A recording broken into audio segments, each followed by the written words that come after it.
فلما پھر جب فصلہ جدا ہوا طالوت بالجنودی 7 لشکروں کے، قال اس نے کہا ان اللہ بے شک اللہ تعالی مبتلیکم آزمانے والا ہے تم کو بنہرن ایک نہر کے ساتھ. اب ایک آزمائش ہونی تھی ان کی نہر کے ساتھ. اللہ نے تم کو ایک نہر کے ذریعے آزمانا ہے، وہ تمہاری آزمائش کرے گا. اس نہر کے بارے میں آتا ہے کہ یہ نہر اردن اور فلسطین کے درمیان ہے. ابن کثیر میں اس کا ذکر کیا گیا ہے. جو لشکر نکلا تھا ان کی تعداد ایک مفسر کے مطابق 80,000 بتائی جاتی ہے. واللہ عالم، اللہ بہتر جانتا ہے، لیکن کافی بڑا لشکر تھا جو نکلا اور اللہ تعالیٰ نے ان کو نہر کے ذریعے آزمایا. آزمائش یہ تھی فمن تو جو کوئی شربا پیے گا منہ اس سے فلیس منی تو نہیں ہے وہ مجھ سے، ومن اور جو کوئی لم نہ یطعمہ پیے گا اس کو فإنہ تو بے شک وہ منی مجھ سے ہے.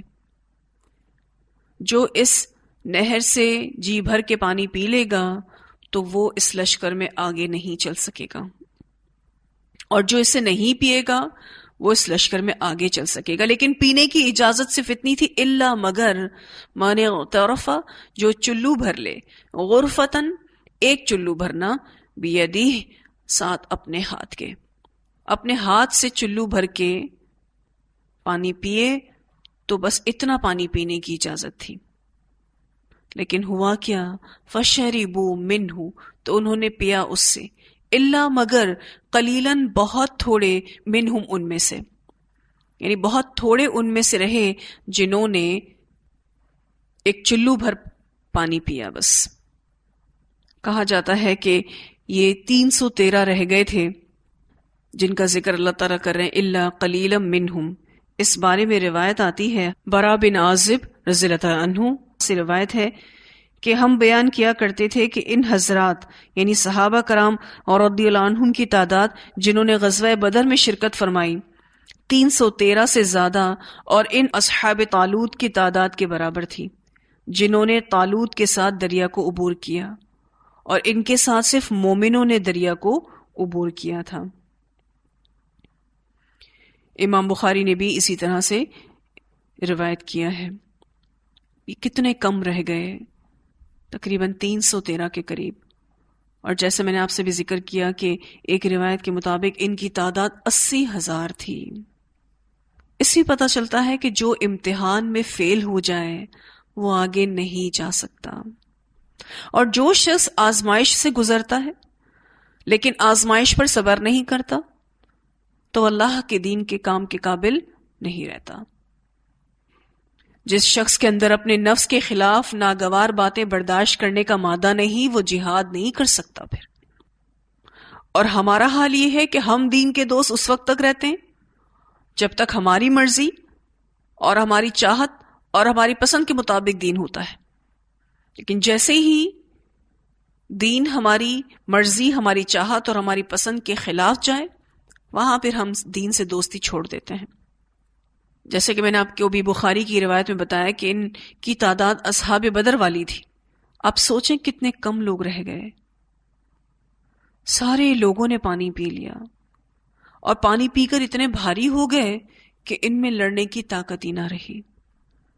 فلما پھر جب جاوزہ اس نے پار کیا اس کو، ہوا اس نے، والذین اور ان لوگوں نے آمنو جو ایمان لائے، معہو اس کے ساتھ، قالو وہ کہنے لگے لا طاقت نہیں کوئی طاقت، لنا ہمارے لیے، اب تو ہم میں لڑنے کی طاقت ہی نہیں رہی، الیوم آج، بجالوتا ساتھ جالوت کے، وجنود ہی اور اس کے لشکروں کے. اب جب طالوت نے کہا کہ ہم اس دریا کو پار کریں گے اور اس کے ساتھ ایمان والے بھی پار کرنے کے لیے کھڑے ہو گئے، تو جنہوں نے بہت زیادہ پانی پی لیا تھا انہوں نے کہا کہ اب تو ہمارے اندر لڑنے کی طاقت ہی نہیں رہی، کیونکہ وہ پانی پی کر بہت بھاری ہو گئے تھے، ان میں لڑنے کی طاقت ہی نہیں رہی. ہم تو لڑ ہی نہیں سکتے آج جالوت اور اس کے لشکروں سے. قال کہا الذین ان لوگوں نے یظنون جو یقین رکھتے تھے انہم کہ بے شک وہ ملاق اللہ ملاقات کرنے والے ہیں اللہ سے. اب جو اللہ سے ملاقات کی یقین رکھتے تھے انہوں نے کہا کم کتنے ہی من فئتن گروہوں میں سے قلیلتن تھوڑے غلبت غالب آئے فئتن گروہوں پر کثیرتن بہت زیادہ بڑے گروہوں پر چھوٹے گروہ غالب آئے ہیں.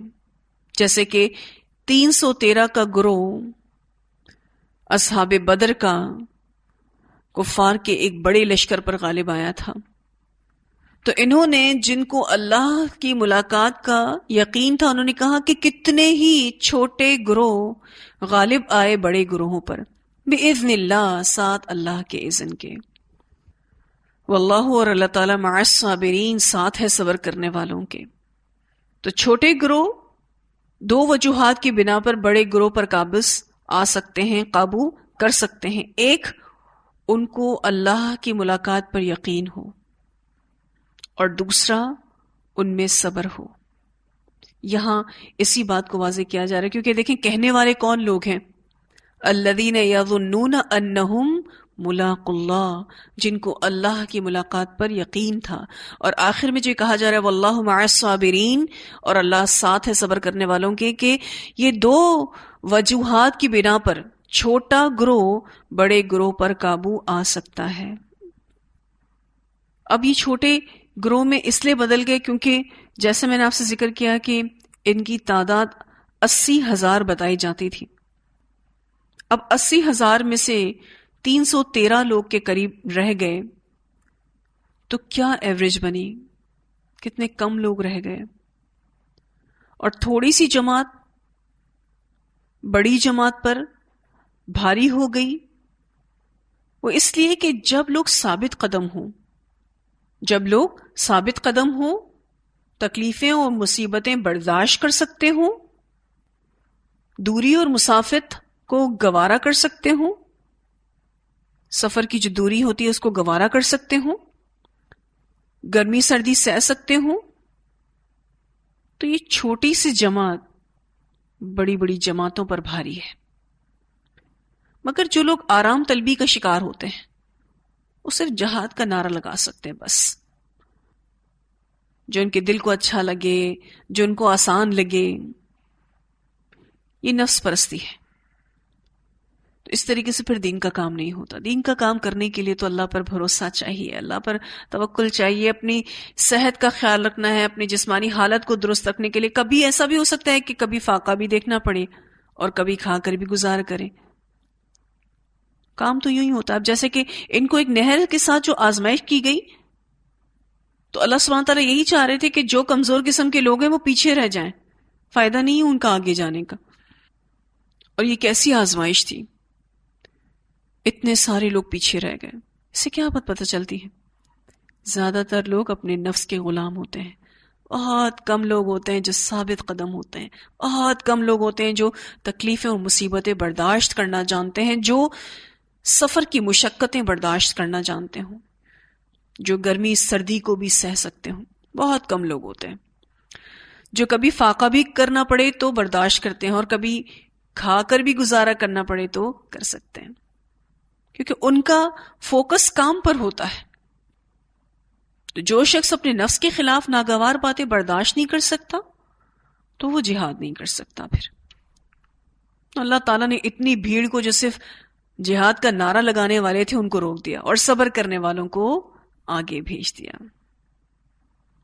ہم سب کو یہ بات یاد رکھنے کی ضرورت ہے کہ جب میں اور آپ دین کا کام کریں گے تو اپنی مرضی کے خلاف بہت ساری چیزیں دیکھیں گے اس راستے میں. تو اپنی نفسانی خواہشات پر ہمیں کنٹرول کرنا ہوگا. لیکن حیرت کی بات یہ ہے کہ اتنی چھوٹی سی جماعت ابھی باقی رہ گئی تھی، لیکن ان کی سوچ میں تذبذب نہیں آیا کہ اب ہم اتنے تھوڑے سے ہم اب آگے جا کے کیا کریں گے. کتنے باہمت تھے یہ لوگ. کچھ لوگ بھی اگر باہمت ہو نا تو وہ دوسروں کی سوچ کو بدل دیتے ہیں. اور کوئی بڑا گروہ ہو اگر وہ ہمت ہار جائے تو شکست سے دوچار ہو جاتا ہے. اب یہ جس سے لڑنے جا رہے تھے وہ عمالقہ کی قوم تھی، کوئی معمولی قوم نہیں تھی، بہت جنگجو تھی، لیکن انہوں نے مقابلے سے پیچھے ہٹنا نہ چاہا، مشکل حالات میں اپنے دل کو چھوٹا نہیں کیا، اللہ پر بھروسہ کیا، بزدلی اور کم ہمتی نہیں دکھائی۔ کیوں؟ کیونکہ یہ جو بات آخر میں کہی جا رہی ہے واللہ مع الصابرین، اور اللہ صبر کرنے والوں کے ساتھ ہے، اللہ کے اس وعدے پر بھروسہ کیا۔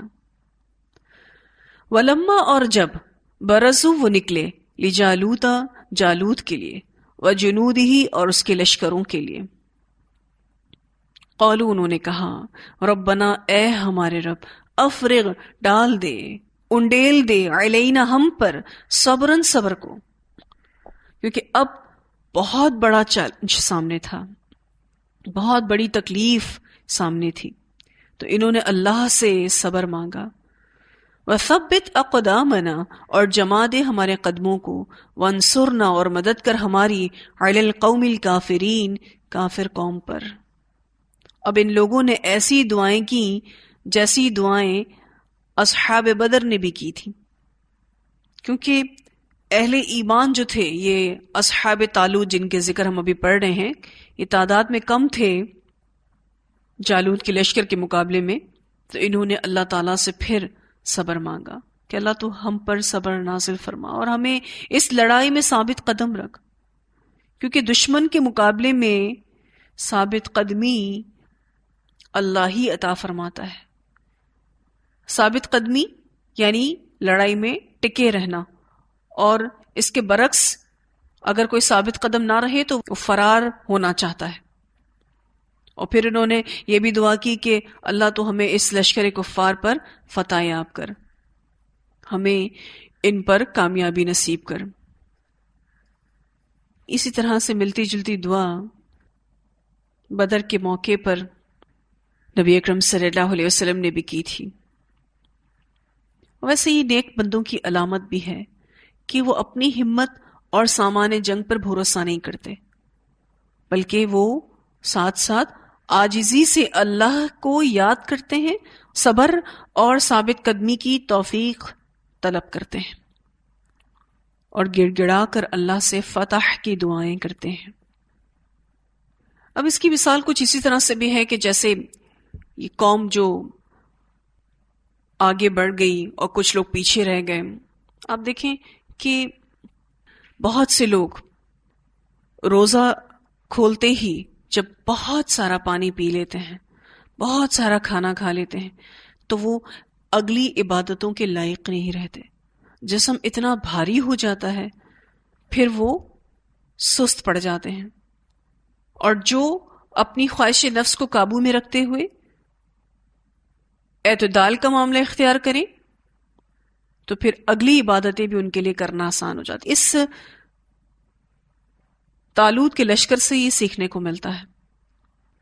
اب انہوں نے جو کم لوگ بچے تھے، 313 لوگ بچے تھے، انہوں نے اللہ سے خوب گڑ گڑا کر دعائیں کی، تو اللہ تعالیٰ نے ان کی دعاؤں کو قبول بھی کیا۔ فَهَزَمُوهُمْ، تو انہوں نے شکست دے دی ان کو، بِإِذْنِ اللہ، ساتھ اللہ کے اذن کے، اللہ کے اذن کے ساتھ انہوں نے شکست دی۔ اور اوپر بھی بات آئی تھی کہ اللہ کے اذن ہی سے چھوٹا گروہ بڑے گروہ پر غلبہ پا لیتا ہے، کیونکہ سب توفیق اللہ کی طرف سے ہے۔ وَقَتَلَ داود، اور قتل کر دیا داود علیہ السلام نے، جالوتا، جالوت کو۔ داؤد علیہ السلام اپنے بھائیوں میں سب سے چھوٹے تھے اور بکریاں وغیرہ چرایا کرتے تھے، لیکن بہت پھرتیلے، مضبوط اور چست انسان تھے، بہت اچھے نشانے باز بھی تھے۔ جو وحشی جانور ان کی بکریوں کے ریوڑ پر حملہ کرتا، وہ پتھروں کے ذریعے انہیں مار ڈالتے تھے یا پھر مار بھگاتے تھے۔ بہت زیادہ جرت مند اور طاقتور تھے۔ اگر کوئی درندہ ان کے ہتھے چڑھ جاتا، اگر کسی درندے کو یہ پکڑ لیتے تو اس کے نچلے جبڑے پر پاؤں رکھ کر اوپر کے جبڑے کو اس زور سے کھینچتے کہ اسے چیر ڈالتے تھے۔ آپ سوچیں داؤد علیہ السلام کتنے زیادہ طاقتور تھے، یہ اس لشکر میں ایک عام فوجی کی حیثیت سے تھے، ابھی فی الحال یہ نبی نہیں بنائے گئے. تو اللہ تعالیٰ نے داؤد علیہ السلام کی اس طاقت اور اس صلاحیت کا استعمال کرنے کی توفیق ان کو دی. وقتل داود، اور قتل کر دیا داؤد علیہ السلام نے جالوت کو، ان کے سربراہ کو ہی داؤد نے قتل کر دیا. وآتاہ اللہ الملک، اور عطا کی اس کو اللہ نے بادشاہت، والحکمت، اور حکمت، وعلمہ، اور سکھایا اس کو یعنی داؤد علیہ السلام کو، مما، اس میں سے جو یشاء اس نے چاہا. پھر اللہ نے داؤد علیہ السلام کو بادشاہی اور حکمت عطا فرمائی، اور جو کچھ چاہا اسے سکھا دیا. اصل میں جب یہ مقابلہ شروع ہوا تو جالوت خود سامنے آیا اور آ کر اس نے دعوت مبارزت دی. دعوت مبارزت 1-to-1 بیسس پر جو جنگ ہوتی ہے اس کو کہتے ہیں. اب وہ سارے کا سارا لوہے میں ڈوبا ہوا تھا، صرف اس کا چہرہ اور آنکھیں ننگی تھیں. داؤد علیہ السلام نے راہ میں سے یعنی راستے میں سے 2-3 پتھر اس غرض سے اٹھا لیے تھے. آپ نے یکے بدیگرے یہ تینوں پتھر فلاخن میں رکھ کر جالوت پر حملہ کیا، جو کہ اس کی پیشانی پر لگا اور اس کے سر کو چیرتے ہوئے پیچھے گدی سے نکل گیا. اتنا بہترین نشانہ انہوں نے جالوت کو مارا، جس سے جالوت وہیں مر کر گر پڑا. اس واقعے سے جالوت کے لشکر کے حوصلے پست ہو گئے. ظاہر اب سربراہ ختم ہو گیا تو لشکر کی ہمت بھی ٹوٹ گئی، اور طالوت کے اس مختصر لشکر کو اللہ نے فتح عطا فرمائی. اس واقعے کے بعد طالوت نے اپنی بیٹی کا داؤد علیہ السلام سے نکاح کر دیا تھا، اور طالوت کے بعد داؤد علیہ السلام ہی اس کے جانشین ہوئے، اور اس طرح اللہ تعالیٰ نے ان کو بادشاہ بنا دیا اور نبوت سے بھی سرفراز فرمایا. ولولا، اور اگر نہ، دفعو ہٹاتا، اللہ تعالیٰ، الناسا لوگوں کو، بعدہم ان میں سے بعض، ببعدن ساتھ بعض کے، اگر اللہ بعض لوگوں کو بعض لوگوں کے ذریعے نہ ہٹائے، لفسدت الارض، البتہ بگڑ جاتی، البتہ فساد سے بھر جاتی زمین. ولیکن اللہ، اور لیکن اللہ تعالی، ذو فضل علی العالمین، فضل والا ہے جہان والوں پر. لیکن یہ اللہ کا فضل ہے کہ اللہ بعض لوگوں کے ذریعے بعض کو ہٹاتا ہے تاکہ یہ زمین پرامن رہے، اور یہ اللہ کا فضل ہے جہان والوں پر. ویسے اس دنیا میں کون ہے جو ہمیشہ رہا؟ کوئی نہیں، کوئی ایسا نہیں ہے جو ہمیشہ رہے. پھر ضرورت کس چیز کی ہے؟ ضرورت اس چیز کی ہے کہ شعوری طور پر ایمان لایا جائے اور اپنی تیاری رکھی جائے، صبر اور ایمان کے ساتھ زندگی گزاری جائے، کامیابی کی راہیں تلاش کی جائیں. کیونکہ کامیابی کے لیے 3 چیزیں بڑی اہم ہیں. ایک، تیاری کرنا، دوسرا صبر کرنا، اور تیسرا ایمان. ان تینوں چیزوں کے ساتھ کامیابی نصیب ہوتی ہے. ہم بسا اوقات ناکام ہوتے ہیں تو اسباب باہر تلاش کرتے ہیں، حالانکہ نہ ہماری تیاری ہوتی ہے، نہ شعوری ایمان ہمارے اندر ہوتا ہے، اور نہ ہمارے اندر صبر ہوتا ہے. پھر ہم کہتے ہیں فلاں وجہ بنی کہ ہم کامیاب نہ ہو سکے، یہ وجہ بنی یا یہ شخص وجہ بنا کہ جس کی وجہ سے ہم کامیاب نہ ہو سکے. تو یہاں اللہ سبحانہ تعالیٰ نے یہ واضح بھی کر دیا، اس آیت کا جو آخری حصہ بھی ہم پڑھ رہے تھے، کہ اللہ تعالیٰ لوگوں کو ہٹاتا ہے بعض کو بعض سے. اللہ نے زمین کا انتظام برقرار رکھنے کے لیے ایک ڈسپلن بنایا ہے، ایک ضابطہ بنایا ہے، ایک قانون بنایا ہے، اور وہ یہ ہے کہ وہ کسی بھی قوم کو ایک خاص حد تک زمین میں غلبہ اور طاقت حاصل کرنے کی توفیق دیتا ہے.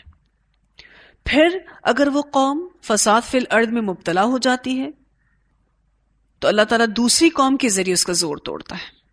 اور اگر اللہ ایسا نہ کرتے، یعنی ایک قوم کے ذریعے دوسری قوم کے زور کو ختم نہ کرتے، تو یہ زمین ظلم اور تشدد کی انتہا کو پہنچ جاتی، فساد عظیم بپا ہو جاتا۔ تو اس لحاظ سے اللہ کا یہ قانون تمام جہان والوں پر ایک مہربانی ہے، اس کا فضل ہے کہ وہ بعض کو بعض سے ہٹاتا ہے، ورنہ تو یہ زمین فساد سے بھر جاتی۔ تلک آیات اللہ، یہ آیات ہیں اللہ کی، نتلوہا، ہم پڑھتے ہیں ان کو، علیک، آپ پر، بالحق، حق کے ساتھ، وانک، اور بے شک آپ، لمن المرسلین، البتہ رسولوں میں سے ہیں۔ تو یہاں آیات اللہ سے مراد وہ واقعات ہیں جو اللہ نے بنی اسرائیل کو دکھائے، جن کا ذکر ابھی ہم نے پیچھے پڑھا۔ جیسے ہم نے پڑھا کہ وہ وبا سے ڈر کر گھر بار چھوڑنے والے ہزاروں لوگوں کا واقعہ، جنہیں اللہ تعالیٰ نے موت کے بعد زندہ کر دیا۔ جیسے داؤد علیہ السلام کے بارے میں ہم نے پڑھا کہ اکیلے جالوت جیسے جابر بادشاہ کو انہوں نے مار ڈالا۔ ایک چھوٹی سی مختصر سی جماعت کو اللہ نے غلبہ عطا فرمایا۔ تو یہ جو واقعات ہیں یہ مراد ہیں آیات اللہ سے، کہ جو اللہ کی آیات ہیں، تلک آیات اللہ، یہ واقعات، نتلوہا علیک بالحق، ہم پڑھتے ہیں آپ پر حق کے ساتھ۔ اور یہ آیات اور ان واقعات کا بیان کرنا نبی اکرم صلی اللہ علیہ وسلم کی رسالت پر دلیل تھا، اسی لیے اللہ تعالیٰ فرماتے ہیں وَإِنَّكَ لَمِنَ الْمُرْسَلِينَ، اور آپ بے شک رسول بنا کر بھیجے گئے ہیں۔ یہ واقعات ٹھیک ٹھیک ہم نے بذریعہ وحی رسول اللہ صلی اللہ علیہ وسلم سے بیان کر دیے، اور ٹھیک ٹھیک ان حالات کو بیان کرنا آپ کی رسالت پر ایک بڑی دلیل ہے، کیونکہ وحی الہی کے علاوہ آپ صلی اللہ علیہ وسلم کے پاس کوئی ذریعہ نہیں تھا کہ جس کی بنا پر آپ ان واقعات کو جان سکتے اور دوسروں کو بتا سکتے۔ تو یہاں الحمدللہ ہمارے یہ لیسن مکمل ہوا، ان آیات کی تلاوت سنتے ہیں۔ أَلَمْ تَرَ إِلَى الْمَلَإِ مِنْ بَنِي إِسْرَائِيلَ مِنْ بَعْدِ مُوسَى إِذْ قَالُوا لِنَبِيٍّ لَهُ مُبْعَثْ لَنَا مَلِكًا نُقَاتِلْ فِي سَبِيلِ اللَّهِ قال هل عسيتم إن كتب عليكم القتال ألا تقاتلوا قالوا وما لنا ألا نقاتل في سبيل الله وقد أخرجنا من ديارنا وأبنائنا فلما كتب عليهم القتال تولوا إلا قليلا منهم والله عليم بالظالمين وقال لهم نبيهم إن الله قد بعث لكم طالوت ملكا قالوا أنى يكون له الملك علينا ونحن أحق بالملك منه ولم يؤت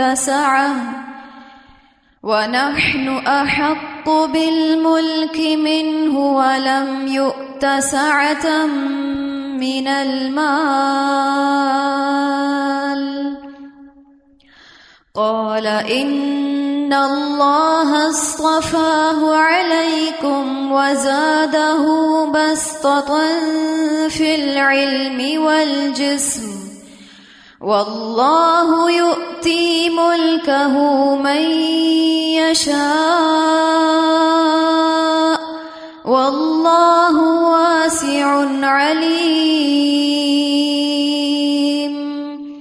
وقال لهم نبيهم إن آية ملكه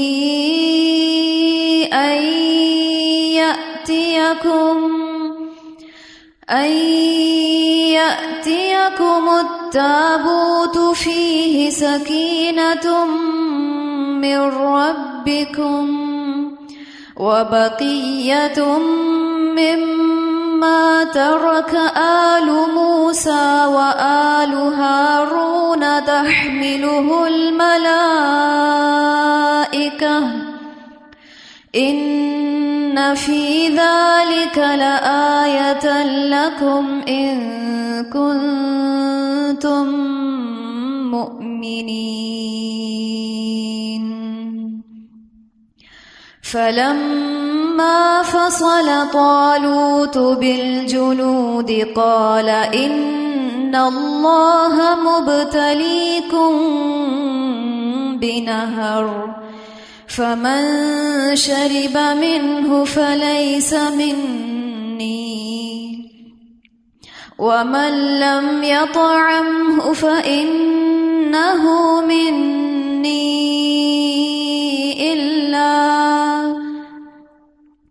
إلا من اغترف غرفة بيده فشربوا منه إلا قليلا منهم فلما جاوزه هو والذين آمنوا معه قالوا لا طاقة لنا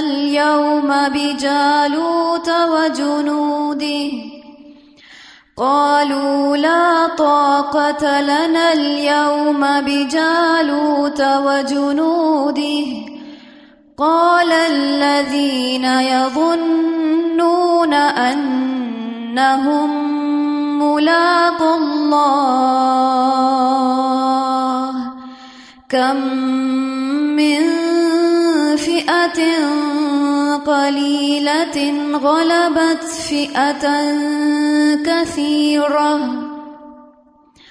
كم من فئة قليلة غلبت فئة كثيرة بإذن الله والله مع الصابرين ولما برزوا لجالوت وجنوده قالوا ربنا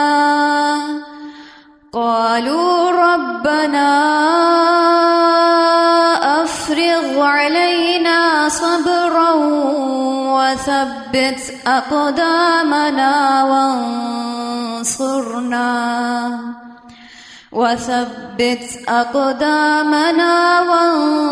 وانصرنا على القوم الكافرين فهزموهم بإذن الله وقتل داود جالوت وآتاه الله الملك والحكمة وعلمه مما يشاء ولولا دفع الله الناس بعضهم ببعض لفسدت الأرض ولكن الله ذو فضل على العالمين تلك آيات الله نتلوها عليك بالحق وإنك لمن المرسلين. الحمدللہ ہمارے یہاں یہ دوسرا پارہ مکمل ہوا. اللہ تعالی ہم سے اس نیکی کو قبول فرمائے. جو غلطیاں کوتاہیاں ہم سے ہوئی ہیں اللہ تعالیٰ اس کو اپنے رحم و کرم سے معاف کر دے، اور جو حق بات بیان ہوئی ہے اللہ اس کو ہمارے علم اور عمل میں ثابت کر دے. واضح ہے ساری آیات. ربنا تقبل منا انك انت السميع العليم وتب علينا انك انت التواب الرحيم. سبحانك اللهم وبحمدك نشهد أن لا إله إلا أنت نستغفرك ونتوب إليك سبحان ربك رب العزة عما يصفون وسلام على المرسلين والحمد لله رب العالمين. الہی آمین.